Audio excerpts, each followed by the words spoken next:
Law of continent versus law of sea. वैश्विक स्तर पर अंतर्राष्ट्रीय सीमाओं के निर्धारण हेतु लॉ ऑफ सी व लॉ ऑफ कॉन्टिनेंट सिद्धांत का उपयोग किया जाता है, जहां लॉ ऑफ सी अर्थात समुद्री क्षेत्र में सीमाओं का निर्धारण 12 nautical mile, 24 nautical mile, 200 nautical mile के स्तर पर किया जाता रहा है, जहां 12 नॉटिकल माइल्स तक का क्षेत्र तटवर्ती क्षेत्र है, 24 नॉटिकल माइल संलग्न क्षेत्र व 200 nautical mile EEG economic exclusive zone है। जहाँ स्मरणीय है कि 200 नॉटिकल माइल तक का क्षेत्र देश के संसाधन का ही हिस्सा माना जाएगा। लॉ ऑफ कॉन्टिनेंट के अनुसार किन्हीं ही देशों के मध्य सीमा का निर्धारण निम्न दो आधारों पर किया जा सकता है। प्राकृतिक सीमाएं राजनीतिक सीमाओं का आधार हो अर्थात पर्वतीय श्रेणियों व नदियों को दो देशों के मध्य सीमा निर्धारण बनाया जा सकता है। यह सीमा विवाद को न्यूनतम करने हेतु सहज उपाय है। दूसरा है कि विकास आमुख प्रयास देशों के मध्य सीमा का निर्धारण भौतिक भूगोल अर्थात एक समान भौगोलिक क्षेत्र समांगी वितरण द्वारा विभाजित हो, अर्थात एक समान संसाधन एक देश में होने पर संसाधन का ही उपयोग संभव हो पाता है। सर्किक विवाद भारत और पाकिस्तान विभाजन के पश्चात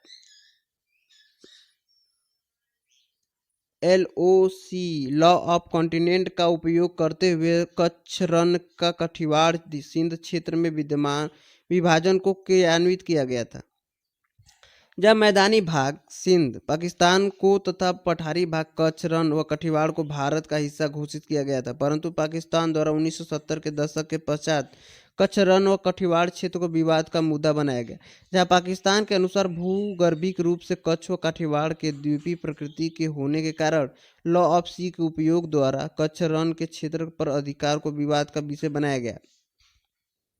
वर्तमान में भारत द्वारा स्थिति को स्पष्ट किया गया, जहां भू आकृतिक आधार ही विश्व में सीमा निर्धारण हेतु उपयुक्त है। भूगर्भिक आधार पर सीमाओं का निर्धारण नहीं किया जा सकता। पाकिस्तान द्वारा सर क्रीक क्षेत्र को विवाद का क्षेत्र बनाया गया, जिसका आधार केवल कच्छ रण पर पाकिस्तान द्वारा किया गया दावा है। सर क्रीक क्षेत्र सर क्रीक 24 किलोमीटर लंबा आर्द्र भूमि क्षेत्र है। स्मरणीय कि यह क्षेत्र सामरिक रूप से भारत हेतु कोई विशेष बाधा उत्पन्न नहीं करता। कई स्थानों पर यह उल्लेखित किया जाता है कि इस क्षेत्र में संसाधनों की उपलब्धता के कारण भारत यह क्षेत्र विवाद समाप्त करने भी नहीं छोड़ना चाहता, परंतु यह भू रणनीतिक रूप से स्पष्ट है कि इस क्षेत्र हेतु पाकिस्तान की मांग पर भारत का सर क्रीक क्षेत्र को छोड़ना एक de facto declaration by action कहलाएगा, जो कि भारत के विरुद्ध ही उपयोग किया जाएगा। स्मरणीय है कि सर क्रीक क्षेत्र में कच्चे तेल के भंडार मत्स्य जीव का लोकल हॉटस्पॉट उपस्थित है,